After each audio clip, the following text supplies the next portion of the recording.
tungkol ng mga plano, stress at mga away. Ito na yon.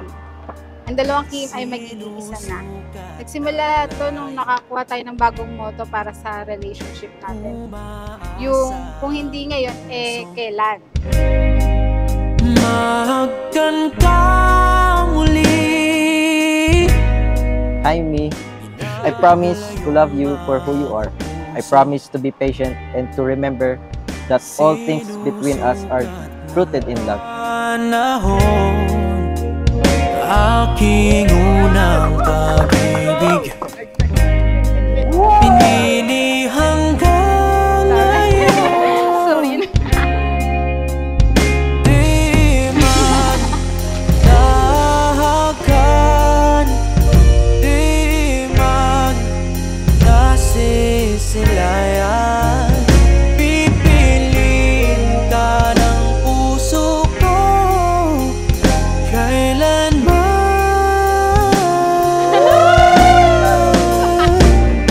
Araw-araw kitang mamahalin. Araw-araw kitang pipiliin. Sana huwag kang magsasawa sa amin, lalo sa mga kapatid mo. Kahit may asawa ka na. Salamat. Thank you. Talagang hanga rin sa'yo. Parang wala na akong masabi sa'yo. Ikaw lamang ang aking Maging matatag kayo sa mga pagsubok. Magmahal ang mabuti. Alam mo naman pinagdaanan namin. hanggang sa Sana lagi di kayo matatag tulad namin. Papa, mahal na mahal kita.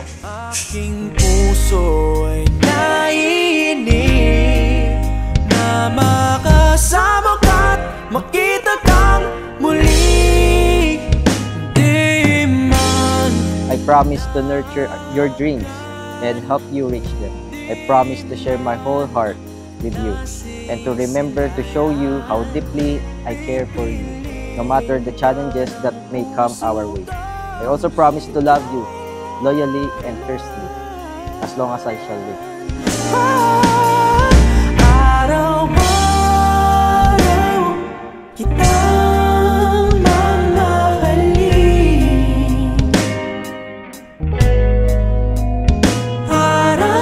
Araw-araw kitang pipiliin. Sino ba yung mag-aakalang yung dalawang taong hindi naman magkakilala noon? Magkakasama, magiging magkakilala. Kaibigan muna, magkakahulugan ng loob, magmamahalan at sa araw na ito'y mangangako na sasamahan ng isa't isa habang buhay. Ang kasal ay hindi lamang tungkol sa pagmamahalan ninyong dalawa, kundi pagmamahal din ng Diyos para sa inyo. Ramdam ang init ng Alam ko, lahat ng pangarap natin, matutupad natin ng magkasama. Basta manatili lang tayong matatag. Expert ka dyan. Mahal na mahal kita, pero alam ko, mas mahal na mahal mo ako dahil madaming beses mo na ito napatunayan.